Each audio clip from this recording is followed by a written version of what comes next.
All right. It's probably morning where you are when I'm recording this, but it's not a coffee topic. It's a Coke Zero topic. And I am in Luxembourg and I finally got here. I'm really tired. I started traveling yesterday, Friday. I'm recording this Saturday at about 3 p.m. local time. And I'm about 6 hours ahead of my normal Eastern Standard Time. So I'm really goofy. But I had this article here that I was reading. I was on the plane and I read this article.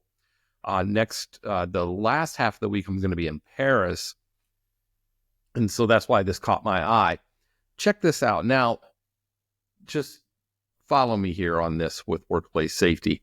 The disposal of what Paris police called an excessively dangerous, unexploded World War II bomb caused hours of transportation chaos Friday on rail and road networks in the French capital, including suspending the high-speed train links with London and Brussels. So they moved the bomb into a hole. They managed to unscrew and then destroy its fuse, just like you see in the movies, apparently.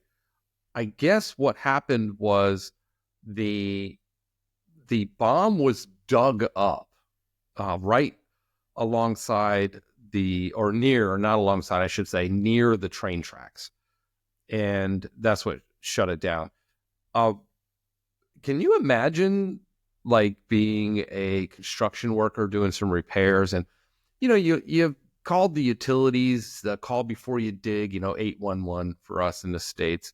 And, they marked utilities and you're digging and you hit a bomb of all the things. Now, I talked about a workplace violence case that an administrative law judge tossed out. The security company at a mall had a security guard that was shot and killed by a member of the public, a random person coming in, and tragic event. And OSHA cites the security guard company for failure to have policies and procedures in place and this, that, and the other, which is ridiculous. It's a security guard company. It's pretty easy to verify that they actually specialize in this and hire and train to this.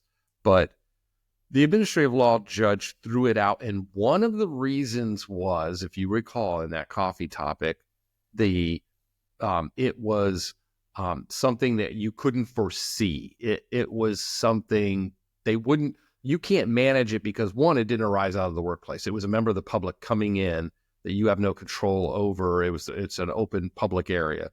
And that it was idiosyncratic, meaning it didn't arise.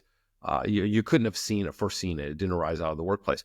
So here's an example of, the standard calls for certain things, right? Utilities and making sure within, at some point you got to start digging, right? Well, who's to say you should anticipate a bomb being in there?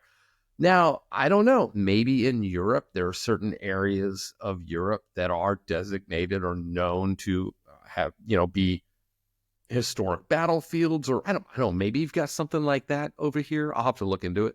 I'll ask my colleagues over here. But I mean, in general, think about the issue that you could run into with that, and how like OSHA, I know the joke is like, it doesn't matter what you do, OSHA will cite you, period.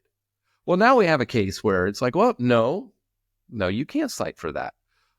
So this it caught my eye because I was going to Paris. I was like, what's going on in Paris? And I'm like, a bomb. And of course it was a World War II bomb that got dug up. And I'm like, oh, okay. It's better than the alternative. And then it got me thinking, oh man, can you imagine being a worker?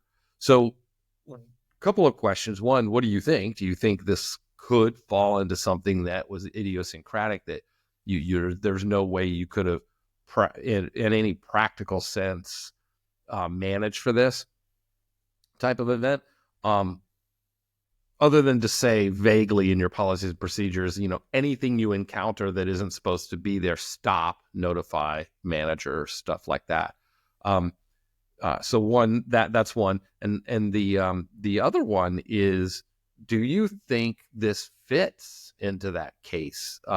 The what the administrative law judge was saying. Do you see that setting a precedent for not just workplace violence, but other types of other examples that are idiosyncratic? There you have policies and procedures in place to just say blanket statements that say, hey, anything out of the ordinary, just stop, and you train people to that. But does it fit that precedent? I'd love to hear what you think. I will post a link to this Associated Press article, and you can read it for yourself, but drop your comments below this video. I look forward to reading your replies.